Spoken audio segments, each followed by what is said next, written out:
절로 13절까지 함께 읽었습니다. 우리 함께한 이 말씀으로 하나님의 초대, 하나님의 생각, 하나님의 초대, 하나님의 생각이라는 제목으로 하나님 말씀 나누도록 하겠습니다. 예배를 준비할 때마다 초대교회 우리 1세기 크리스찬들 처음 그리스도인들이 어떻게 예배를 했을까, 지하에서 동굴에서 핍박하는 자들을 피해서 그렇게 주님을 예배했던 모습들을 상상해보고 또 마음에 그려보고 그런 마음, 그런 생각들을 갖게 되어집니다. 비록 하나님이 받으실 만한 예배가 되기 위해서 비록 우리의 입술이 어눌하고 우리의 환경이, 우리의 형편이 부족하다 할지라도 하나님이 받으시는 것은 천천의 수양이 아니라 우리들의 상한 마음이고 우리의 온전한 심령인 것을 다시 한번 생각하며 주님 앞에 나아갑니다. 우리 개신교, 개혁신앙, 개신교의 특징은 개신교의 특징은 말씀에 있습니다. 강단에 있죠. 물론 예배, 제사의 중심은 제사는 드림에 있죠. 제물에 있습니다. 우리 자신을 하나님께 드리는 것, 우리 자신을 하나님께 드리는 것이 예배의 정신일 것입니다. 그러나 그럼에도 불구하고 하나님께서 예배를 통하여 긍휼을 베푸시고 은혜를 베푸실 때 찬송 가운데 또 기도 가운데 특별히 말씀 가운데 하나님의 은혜가 넘쳐날 수 있도록 우리 함께 기도해 주시고 마음을 모아 주셨으면 좋겠습니다. 우리가 매일 아침 매일 성경, 성서윤연에서 나오는 매일 성경의 그 말씀의 차례를 따라서 함께 묵상하고 또 제가 나름대로 그 말씀에 대한 해설 또 묵상을 나눠드리고 현대 문명의 이기인 카톡을 통해서 매일매일 그렇게 나누어드리고 있습니다. 부족하지만 그 말씀들을 함께 읽고 또 기도하고 또 이렇게 말씀 가운데 사는 성도님들이 다 될 수 있었으면 좋겠습니다. 이사야서를 다시 한번 이렇게 묵상하고 큐티하면서 전해보지 않았던, 늘상 그렇긴 한데요, 전해보지 이런 말씀이 있었나? 아니 성경을 한두 번 읽은 것도 아닌데 이런 뜻이구나, 이런 말씀이 있었구나, 이런 하나님의 모습이 보일 때마다 참 신기하고 또 감사하고 은혜가 있습니다. 저뿐만 아니라 말씀을 함께 읽는 여러분들에게도 이런 기쁨, 이런 감사가 흘러났으면 좋겠습니다. 오늘 하나님의 초대라는 제목, 또 하나님의 생각이라는 이런 제목으로 말씀을 나누는데, 하나님이 오늘 55장 1절에 오호라 너희 모든 목마른 자들아 물로 나오라, 나오라고 우리를 부르십니다. 수고하고 무거운 짐진 자들아 다 내게로 오라고 부르시는 주님이시죠. 근데 여기 오호라라고는 말씀으로 시작됩니다. 이것은 하나님의 탄성입니다. 하나님이 부르시는데 아주 기뻐서, 아주 막 흥겨워서 지금 그렇게 부르시는 것이 아니라 안타까움으로 부르시는 것이죠. 하나님의 나라, 천국은 여러 가지로 비유되지만 그 중에 하나가 천국을 잔치로 비유하는 말씀이 있습니다. 특별히 혼인잔치로 비유를 하죠. 마태복음 22장, 누가복음 14장에 보면 그 하나님의 나라, 천국을 잔치로 비유함에 있어서 하나님이 그 혼인잔치에 부르시는데, 초청을 하는데 사람들이 응하지 않습니다. 가기를 싫어합니다. 심지어 변명, 핑계를 대죠. 나는 소를 샀다고, 나는 밭을 사서 밭에서 할 일이 많다고, 장가 들었으니 못 가겠노라고. 그래서 그 잔치를 배설하는 그 임금이 화가 나죠. 그래서 길거리에 나가서 사람들을 데리고 오라고, 가난한 자, 병든 자, 그런 사람들을 다 누구든지 오라고 합니다. 근데 막상 와서 보니까 사람들이 와서 보는 그 전치에 예복을 입지 않고 와 있는 것을 보고 그 주인이 그를 야단을 치고 바깥에 어두운 데 가서 이를 갈미해 있으라고. 그러니까 보니까 누구든지 와라, 이게 기본이에요. 기본은 누구든지 와라, 누구든지 오라고. 그런데 아무렇게나 오는 건 아닙니다. 비록 병든 자, 저는 자, 그런 가난한 자, 그런 사람이라 할지라도 누구든지 갈 수는 있지만 아무렇게나 갈 수는 없습니다. 준비하고 그리고 깨끗한 몸과 마음으로 가는 것, 그것이 이제 천국 잔치의 예일 것입니다. 이 오늘도 주님이 오호라 너희 모든 목마른 자들아 물로 나오라고 초대를 하고 계십니다.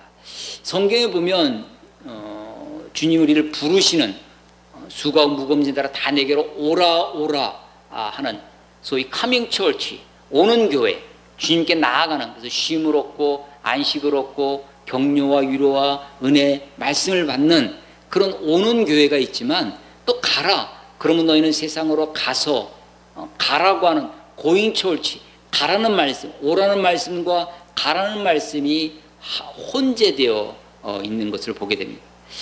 주님이 우리를 오라고 부르시지만 또 주님이 찾아가는 이미지도 있습니다.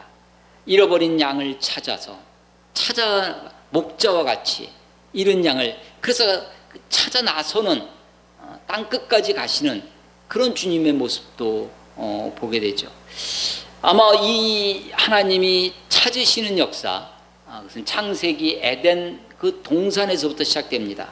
범죄한 인간이 하나님을 두려워하여 숨었을 때 하나님이 아담을 향하여 아담아 부르시면서 아담아 내가 어디 있느냐 라고 묻고 계십니다.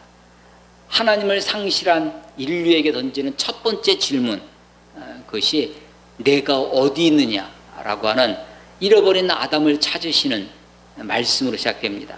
곧바로 에덴에서 추방된 인류가 하나님께 제사를 드립니다. 가인의 제사, 아벨의 제사.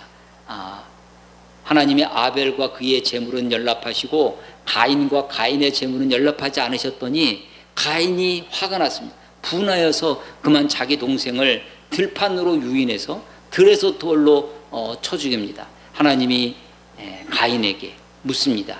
내 동생 아벨이 어디 있느냐.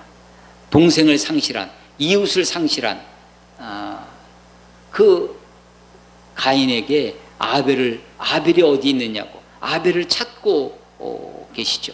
어쩌면 인류의 역사는, 이 구원의 역사는 하나님이 찾으시는 역사, 하나님의 사람을 찾으시는 역사입니다. 죄악이 온 세상에 가득했습니다. 홍수로 심판을 해서 다 멸하시고 노아와 그의 가족들로 새롭게 시작하셨습니다.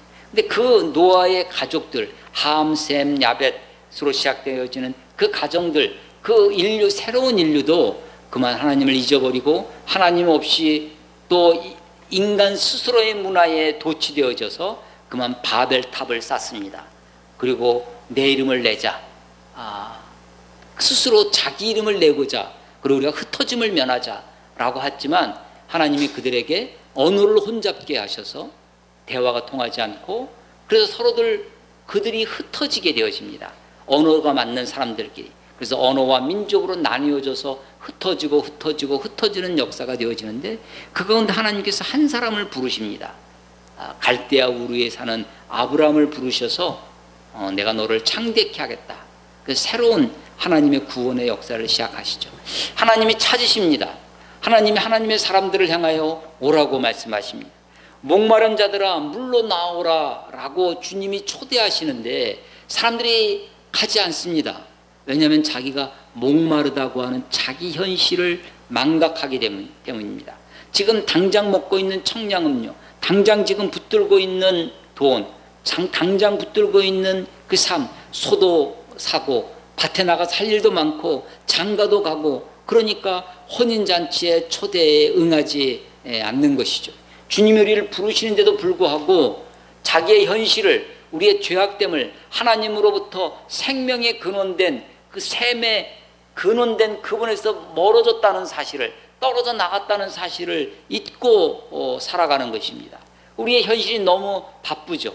우리의 삶이 너무나 분주합니다. 아니 내가 닥치고 있는 어떤 문제가 그것이 전부인 양 거기에 매몰되어 살아갑니다. 그래서 목마른 자를 향해서 오라고 하시는데 그만 그것에 응하지 않고 있습니다. 물로 나오라고 주님이 말씀하십니다.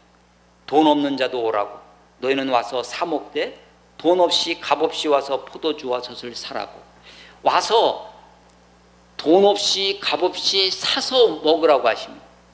아니 물로 나오라고, 돈 없는 자도 나와라, 돈 없이 그냥 먹고 가, 이러는 게 아니라, 그것이 아니라 돈 없이 와서 그냥 사라고 말씀하세요. 그것은 자기 소유로 삼으라는 것입니다. 내 것이 되라고 하는 것이죠. 물로 나오라고 하는데 물만 먹고 가라고 하는 것이 아니라 물이 어느 순간 포도주와 젖으로, 좋은 곳으로, 기름진 곳으로 바뀌어집니다. 우리가 주님께 나아가면 예수님이 말씀하신 나는 선한 목자라, 나는 양들을 위해 목숨을 버리노라, 내 앞에 있는 자들은 강도요 도적이요 죽이고 멸하러 왔지만 내가 온 것은 양으로 생명을 얻게 하고 더 풍성히 얻게 하려 하심이라. 생명을 주실 뿐만 아니라 그것을 더 풍성히 주시려 원하시는 주십니다. 그래서 우리가 물로 나아가는데 어느 순간 그것이 포도주와 젖이스로, 그리고 좋은 곳으로, 기름진 곳으로 그렇게 바뀌어 나갑니다. 그리고 마치 그것이 내 것인 양 포도주와 젖을 사라고 말씀하십니다. 주님의 초대에 응하는 방법, 돈 없이 왔는데 어떻게 사겠어요? 무엇으로 사겠습니까? 그냥 와서 마시고 먹고 가라는 것이잖아요. 그것을 사서 자기 것으로 삼으라고 하는 그것은 2절에 있는 것처럼 내게 듣고 들을지어다. 와서 사는, 그 값없이 와서 그 물을, 그 포도주 젖을 사는 방법이 뭐가 있냐면 주님의 말씀을 듣고 듣는 것입니다. 그러니까 이것은 한 번 듣고 흘려들으라는 것이 아닙니다. 한 번 듣고 그런 말씀이 있구나 하고 지나치라는 것이 아닙니다. 듣고 들으라고, 마음에 새겨질 때까지 들으라는 것입니다. 몇 년 전에 나는 가수다라고 하는 프로그램이 있었습니다. 굉장히 감명 있게 그 프로그램을 봤는데요.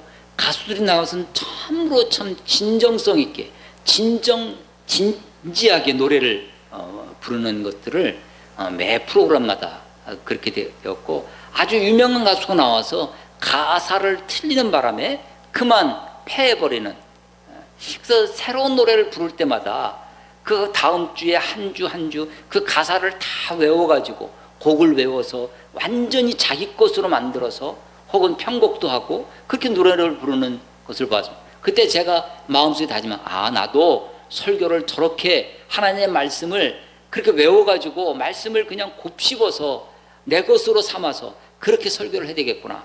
가수도 저렇게 노래 한 곡을 하기 위해서 저렇게 열심히 하는데 나도 하나님의 말씀을 그렇게 해야 되겠구나. 그렇게 감동을 받았던 적이 있습니다. 하나님의 말씀을, 하나님께 와서 주님의 초대에 응해서 돈 없이 왔는데 어떻게 사느냐? 하나님의 말씀을 듣고 듣는 것입니다.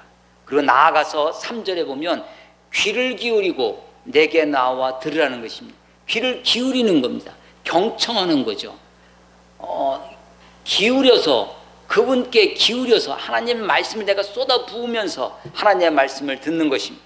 요한복음 5장 25절에 보면 예수님이 이렇게 말씀하십니다. 진실로 진실로 너희에게 이르노니 죽은 자들이 하나님의 아들의 음성을 들을 때가 있나니 곧 이때라.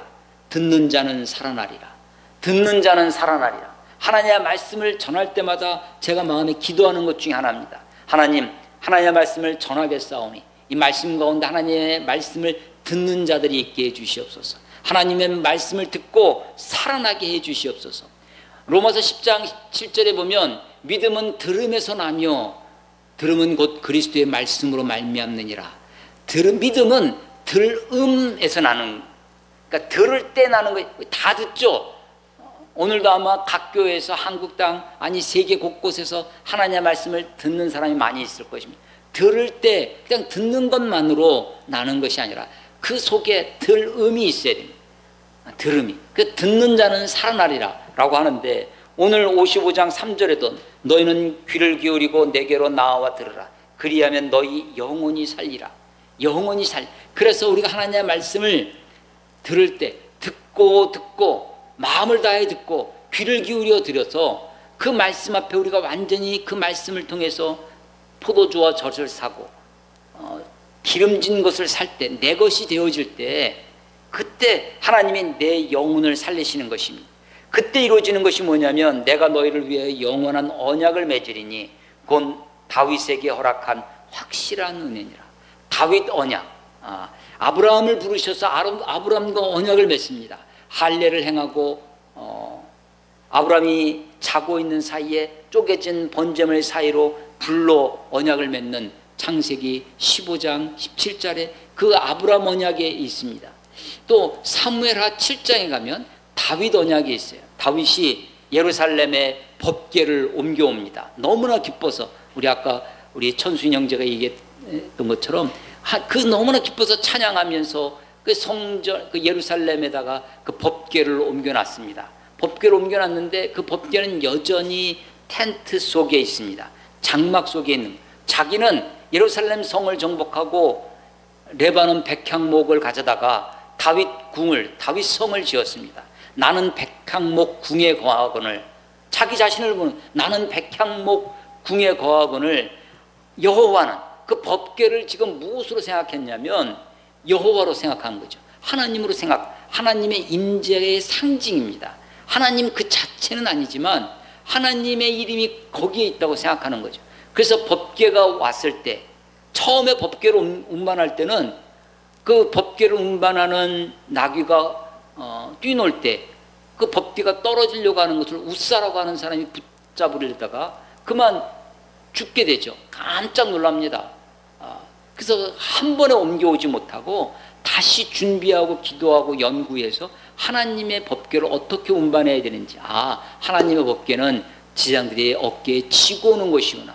그래서 다음 두 번째 시도를 해서 옮겨오죠. 그래서 너무나 하나님이 아무 일 없이 예루살렘까지 올 때 하나님이 나를 받아주셨구나, 하나님이 우리 가운데 오시는구나, 그게 너무나 기뻐서 춤추고 노래하다가 그만 속옷이 내려가는지도 모르고 그렇게 찬양했던 다윗입니다. 그래서 다윗이 법궤를 예루살렘 성에 옮겨놓고 안치하고 하나님께 마음으로 기도하는 거죠. 자기 탄식을 합니다. 나는 백향목 궁에 거하거늘 여호와는 장막 속에 있도다. 하나님은 여전히 텐트 속에 있다는 거예요. 그래서 그 마음이 하나님을 위하여 하나님의 집을 지어야 되겠다, 성전을 지어야 되겠다라고 하는 그런 마음을 주십니다. 사실은 하나님이 그것이 하나님의 원하는 바가 아니었습니다. 그래서 나단 선지자를 통해서 네가 나를 위해 집을 짓는다고? 아니다. 내가 너를 위해 집을 지어주겠다. 내가 너를 위해 영원한 집을 지어. 이게 다윗 언약이에요. 그래서 너의 왕이, 너의 왕권이, 너의 나라가 견고하고 영원한 나라가 될 것이다 라고 약속을 해주시죠. 그런데 다윗의 혈통, 다윗의 육신의 아들 솔로몬은, 물론 솔로몬이 성전을 짓기는 합니다. 그러나 그 다윗과 맺었던 언약, 그 다윗 언약, 그 영원한 나라의 언약은 바로 솔로몬이 죽고 나자 그 나라가 둘로 쪼개지고, 그로부터 여러 해 후에, 100여 년 후에 나라가 멸망하는, 바벨론에 의해서 성전이 무너지는 그 법궤도 그때 없어지죠. 그래서 사라진 법궤, 어디에 있는지 우리는 지금 알 수 없습니다. 바벨론이 가져갔는지 여러 이야기, 심지어는 나치가 어떻게 했다는 이야기부터 해가지고 온갖 이야기들이 있습니다.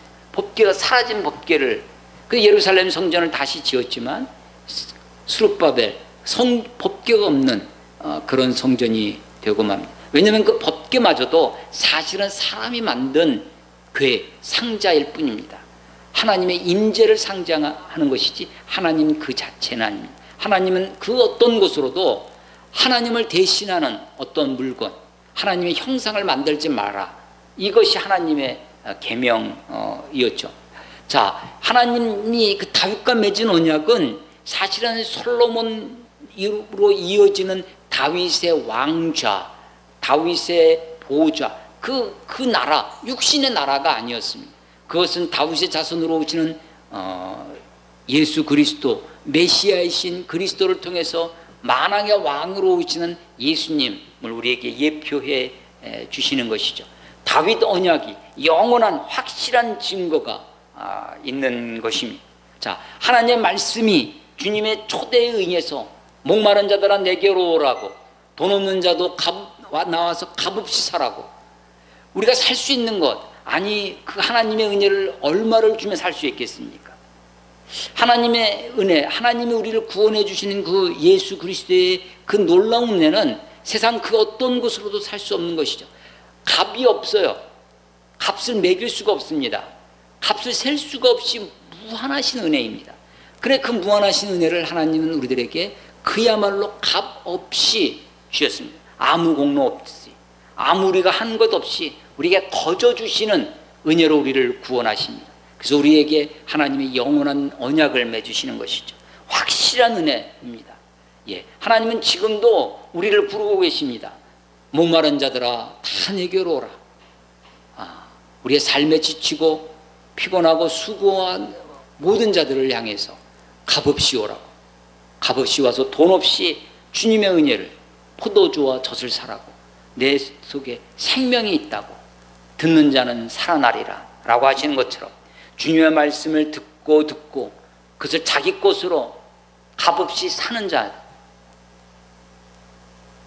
그래서 귀를 기울여 주님 앞에 나와 듣는 자에게 그 영혼을 살리시는 은혜가 있을 줄로 믿습니다. 하나님의 은혜, 하나님의 초대가 그렇게 이루어집니다. 근데 하나님의 초대에 응하는 또 다른 것이 있는데 6절에 보시면 너희는 하나님을 만날 만할 때에 찾으라. 가까이 계실 때에 그를 부르라. 아니, 기본은 수고하고 무거운 짐자라 다 내게로 오라. 마치 마태복음 24장에 혼인잔치에서 초대에 응하지 않으니까 길거리 나가서 아무나 누구든지 오라. 병든 자도 오고 저는 자도 오고 가난한 자도 오고 거린도 오고 다 오라고 하지만 사실은 주님의 초대에 또 다른 이면이 있습니다.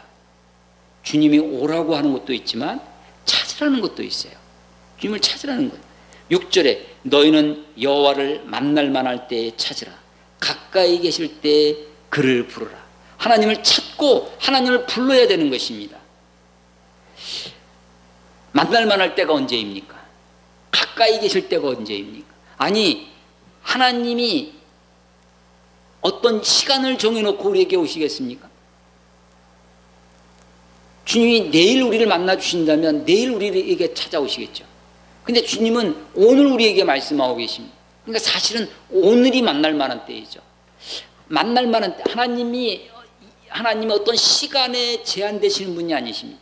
하나님은 어제나 오늘이나 영원토록 동일하게 존재하시는, 항상 계시는 분이십니다.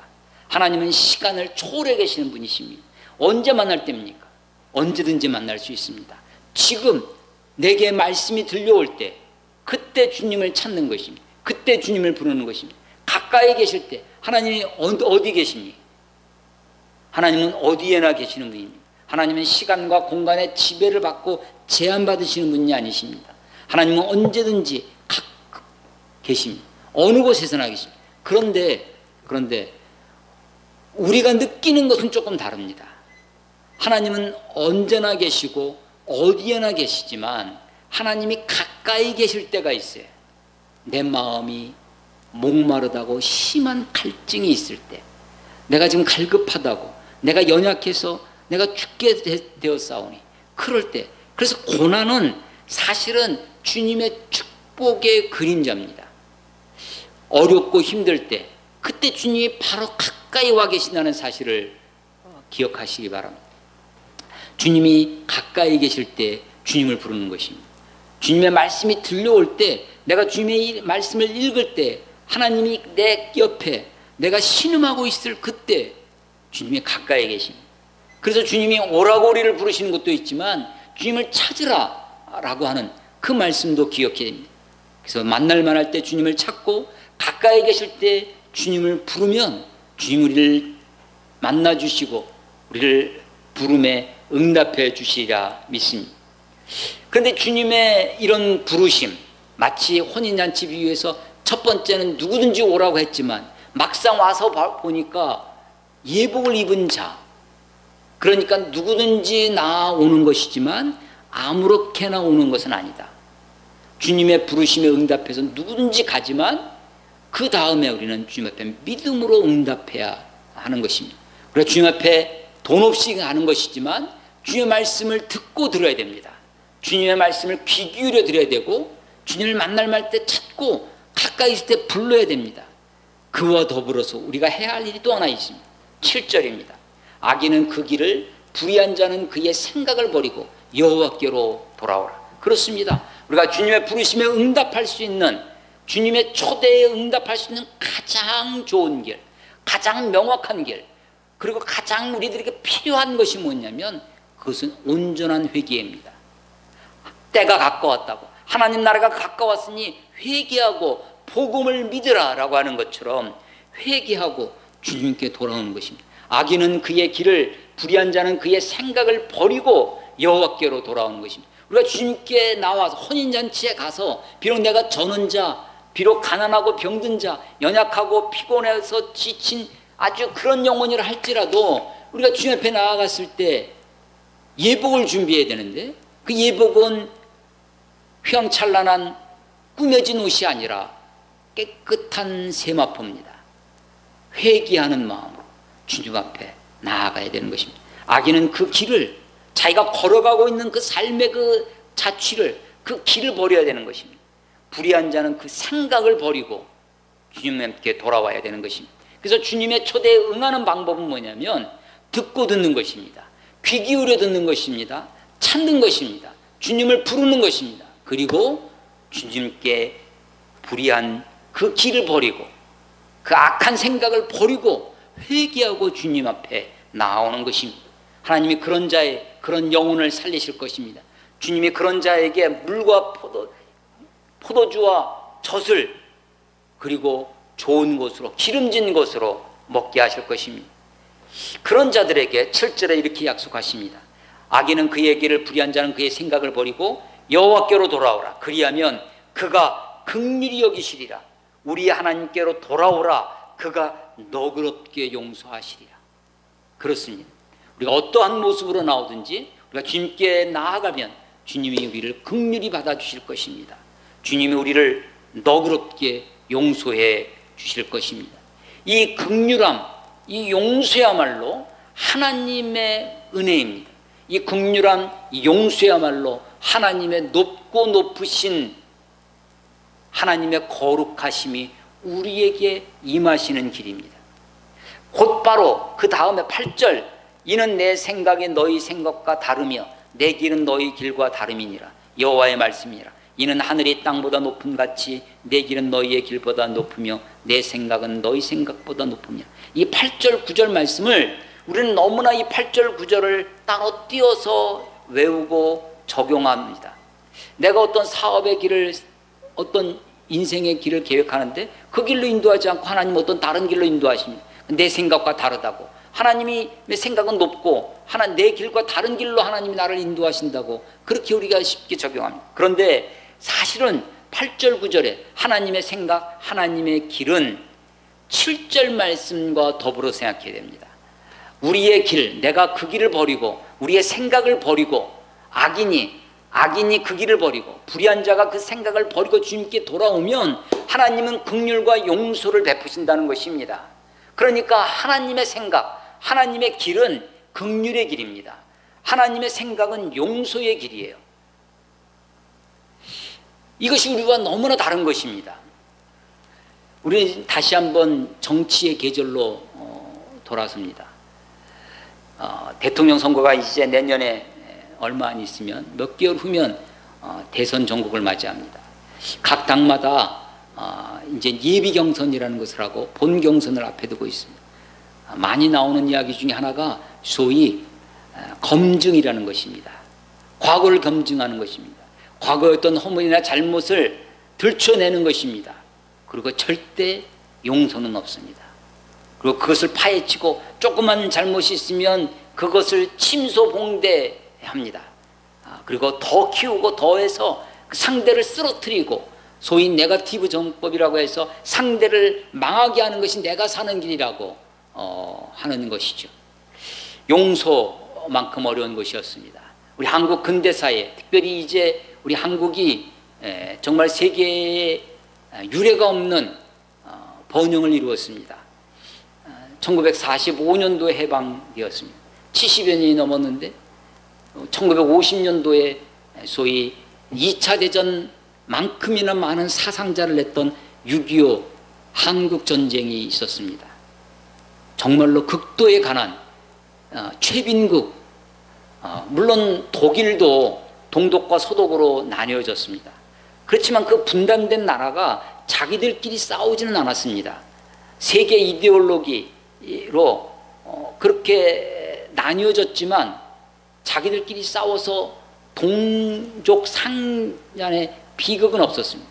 근데 우리는 6.25 전쟁을 통해서 같은 민족끼리 서로 총뿌리를 겨누고 서로 죽이는 그런 피비린내 나는 그런 전쟁을, 그래서 1천만에 가까운 이산가족을 만들어내기도 했습니다.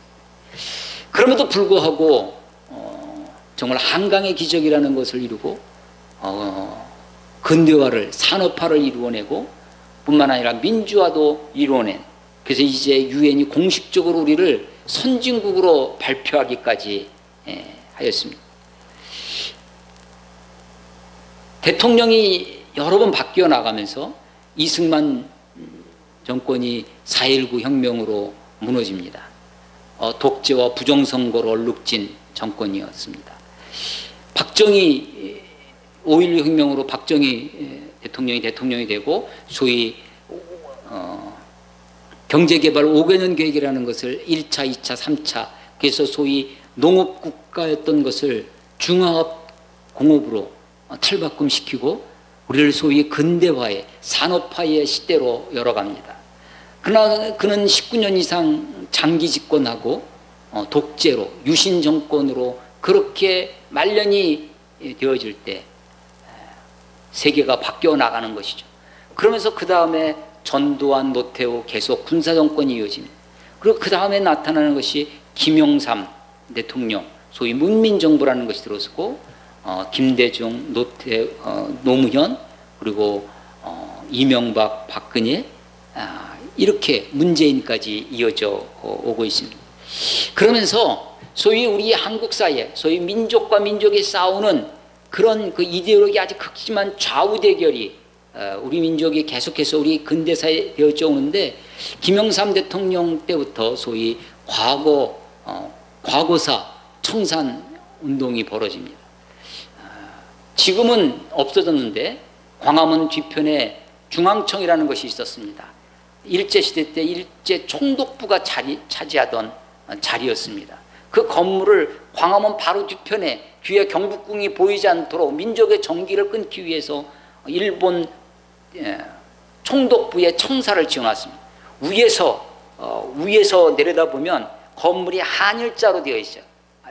일본 날일자, 일본을 상징하는 날일자로 되어진 그 건물이었습니다. 그 건물을 김영삼 대통령 때 허물어 버립니다. 과거사를 청산한다는 거죠. 그 이후에도 최근에까지 무슨 검찰, 경찰에서 저질렀던 과거의 아픈 역사들, 그런 것들을 해결하기 위한 과거사위원회가 여러 번 있었습니다. 그럼에도 불구하고 우리에게 과거사가 잘 청산되어지지 않습니다. 어려운 가운데 있죠. 그 중에 하나가 아주 제일 큰 것은 소위 일제 36년 동안에 있었던 친일의 역사를 해결하지 못한 것입니다. 물론 우리에게 반민족 그 행위를 처벌하기 위한 반민특위라는 것이 있었는데 그것이 그만 무산되어지고 그것이 해체되어지면서 일제시대 때 있었던 역사마저도 우리는 청산하지 못하고 있습니다. 과거사를 어떻게 해결할 것인가? 이것이 어쩌면 우리 시대, 우리 민족이 가지고 있는 큰 과업이라고 생각되어집니다. 남아프리카 공화국의 노벨 평화상을 받은 넬슨 만델라라고 하는 사람이 있습니다. 흑인 인권운동에로서 노벨 평화상까지 왔죠.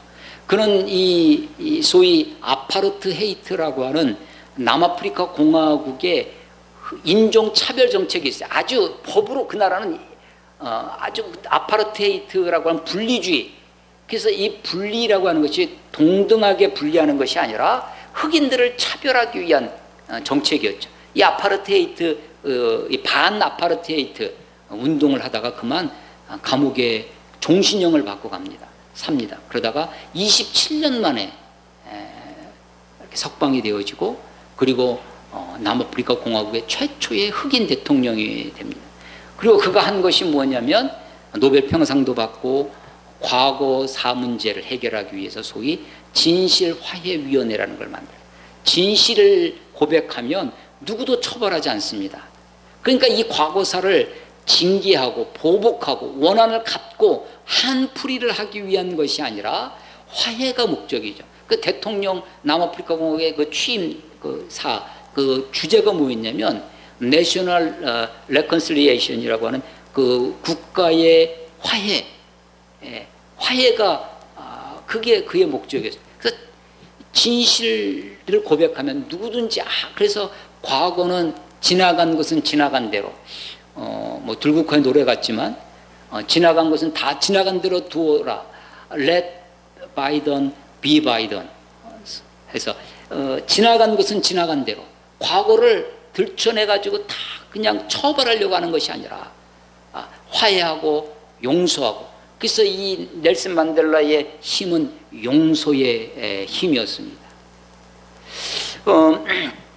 우리 아마도 저는 제 개인적인 생각으로는 산업화와 민주화를 이룬 우리 한국에게 남은 과제가 있다면, 대한민국에 남은 과제가 있다면 온전한 화해일 것입니다. 우리는 그것이 감춰져 있습니다. 산업화의 이 번영된 민주화로 자유가 넘실거리는 이런 속에 소위 좌우 대립이라고 하는 것이 우리 민족에 감춰져 있어요. 그것이 극명하게 드러난 사건이 그게 세월호 사건이고 그게 탄핵 사건입니다. 그걸 통해서 우리 안에 감춰져 있던 좌우의 대립이 극명하게 있어서 화해하지 못하는 그런 모습들이 우리 가운데 있습니다. 용서, 십자가의 복음, 예수님의 십자가의 기독교 정신의 클라이막스, 최정점은 무엇이냐? 그것은 용서에 있습니다. 그래서 여러분, 너희에게 죄진 자를 용서하지 아니하면 나도 너희를 용서하지 아니하리라. 십자가에서 이루신 것이 뭐냐? 십자가의 사랑이 어떻게 나타났느냐? 용서라는 것입니다. 용서라는 것. 그래서 하나님이 우리를 용서하셨다라고 하는 것. 악인이 그 길에서 불의한 자가 그 생각을 버리고 여호와께 돌아오면 주님이 그를 긍휼히 여기시리라. 그를 너그럽게 용서하시리라. 기독교의 최고의 정신이 어디 있냐? 용서에 있습니다. 그것은 하나님과의 화평, 화목, 화해를 이루기 위한 것입니다. 예수님이 우리의 죄를 감당하사 화목 제물이 되셨습니다.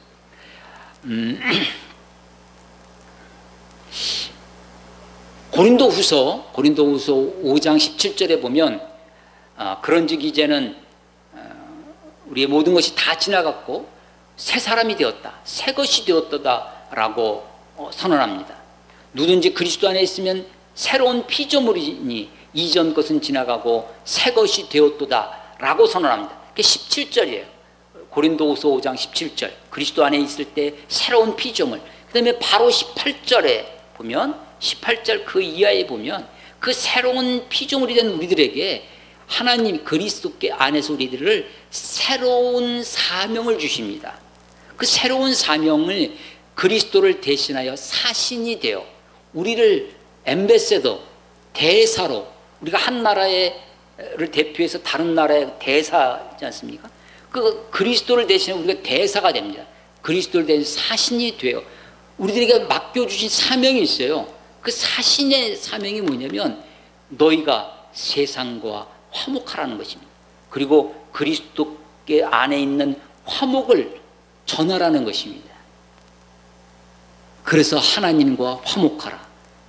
하나님과의 화해, 세상과의 화목, 그리스도께서 십자가에서 이루신 그 용서의 그 화해를 우리들에게 전하는 것입니다. 그러니까 우리에게 다시 한번 생각해 보면요, 마태복음 28장에 대사명이 있어요. 그러므로 너희는 가서 모든 족속으로 제자를 삼아 아버지와 아들과 성령의 이름으로 친례를 주고 내가 너에게 분부한 것을 가르쳐 지키게 하라. 내가 너에게 분부한 것이 뭐냐? 분부한 것, 가르쳐 지켜야 할 것이 뭐냐? 그것이 십자가의 정신이죠. 그 십자가의 정신이 뭐냐? 한마디로 용서라는 것입니다. 하나님이 우리의 죄를 용서해 주셨다는 것입니다. 하나님이 나를 받아주셨다는 것입니다. 하나님의 긍휼하심이 우리를 불쌍히 여기사 우리를 받아주시고 우리를 너그럽게 용서해 주셨다. 이것이 기독교의 최고의 정신입니다. 대사명, 그레이트 커미션이라는 것이, 그러면 너희는 가서 뭐하라는 거예요? 가르쳐 지키게 해라. 그게 뭐냐 하는 거예요. 그것이 하나님과 화목하라는 것입니다. 하나님과 화목하고 너희도 그 화목을 전하라는 것입니다. 그 화목은 무엇으로 되어지는 것이냐? 용서로 되어지는 것이다 라고 하는 것입니다. 그 넬슨 만델라가 1994년도에 노벨 평화상을 받는데, 그보다 조금 앞서서 그런 그 넬슨 만델라가 감옥에 종신형을 받고 있는 그를 석방할 수 있도록 거기서 밑거름이 되어준 사람이 있습니다. 그 사람이 바로 데이먼드 투투라는 사람입니다. 그리고 보통 투투 주교라고 하는, 투투 대주교라고 하는데, 이 성공의 주교입니다. 영국 성공회에서 사제가 된 이 남아프리카 공화국의 주교죠. 이 사람이 인권운동을 해서 그 종신형을 받은 만델라를 석방하도록 하고, 그 넬슨 만델라가 석방되어서 대통령이 되고, 그리고 화해의 남아프리카 공화국의 새로운 역사를 써가는 것이죠. 이 데이먼드 투투라고 하는 이 투투 주교의 말 중에 용서가 없지는 미래가 없다. 용서가 없는 미래는 없다. No future without forgiving. 용서 없이는, 용서가 없는 미래가 없다. 여러분, 우리나라 역사학자 중에 신채호라는 분이 있습니다. 유명한 말이 있죠. 역사가 없는 민족은 죽은 민족이다. 역사가 없이는 미래가 없다. 그것입니다. 그런데 우리의 미래가 밝은 미래가 어디에 있느냐? 용서에 있다고 하는 것입니다. 우리의 과거가 우리의 더 이상 우리 민족을, 우리의 심령을 붙잡아 매지 않고 우리가 새로운 세계로 나아가려면 화해가 있어야 되는데, 화해는 용서로 말미암는 것입니다. 세월호 사건을, 그리고 탄핵을 보면서 우리 한국 안에, 아니 심지어는 한국 교회마저도 좌우의 극심한 갈등과 대립을 우리가 목격하고 그렇게 경험해 왔습니다. 그래서 제 마음 속에 심한 고민과 갈등이 있습니다. 분명히 성경은 그리스도 안에서 남자와 여자가 없고, 유대인과 헬라인이 없고, 자유자와 노예가 없다, 종이 없다, 다 하나다 라고 하는데, 아니 한국 교회를 보니까 좌와 우가 있어요. 이건 어떻게 보면 섞이지 않을 기름과 물처럼 그런 존재로 그리스도 안에 있지만 좌와 우는 하나 되지 못하는가, 수없이 고민을 합니다. 그런데 우리가 바울의 서신 중에 여러 번 반복되는 메시지입니다. 누구든지 그리스도 안에 있으면, 그리스도 안에서 남자와 여자가, 유대인과 헬라인이, 종과 자유자가 없다는 것입니다. 구별이 없다는 것입니다. 구별이 없다고 해서 남자가 여자가 되라는 것이 아닙니다. 여자가 남자가 되라는 것도 아니고, 자유인이, 시민이 노예처럼 살라는 것도 아니고, 그리스도 안에 있다고 종이, 노예가 그야말로 그 자리에서 시민이 되라는 것도 아닙니다. 유대인이 헬라인이 되라는 것도 아니고, 헬라인 유대인이 되라는 것도 아닙니다. 무슨 얘기냐? 네가 부르심을 받았으면 받은 그대로 행하라는 것입니다. 네가 종으로 부르심을 받았느냐? 종으로 살아라는 거예요. 그래도 충분하다는 것입니다. 그래도 만족하다는 것입니다. 네가 유대인으로 부르심을 받았느냐? 유대인으로 살라는 것입니다. 그런데 문제는 유대인이 헬라인을 배척하고 그를 배격하면 안 된다는 것입니다. 그를 받아주고 품어줘야 되는. 내가 시민인데 노예가 교회 안에 왔어요. 그렇다고 그 노예를 밀어내고 배척하면 안 된다는 거예요. 내가 지금 좌에 있습니다. 그렇다고 우를 밀어내면 안 됩니다. 배척하는 것이 아닙니다.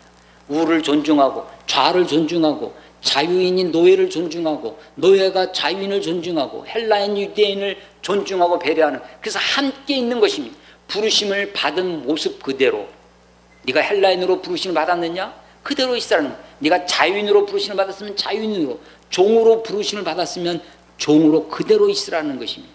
그래도 충분하다, 그래도 만족하다, 그래도 그 안에 하나님의 은혜가 넘쳐난다는 것입니다. 하나님은 우리를 부르십니다. 어떻게 부르십니까? 있는 모습 그대로 부르십니다. 우리의 사회적인 어떤 모습이나 우리의 형편이나 그런 것이 아무 문제가 아닙니다.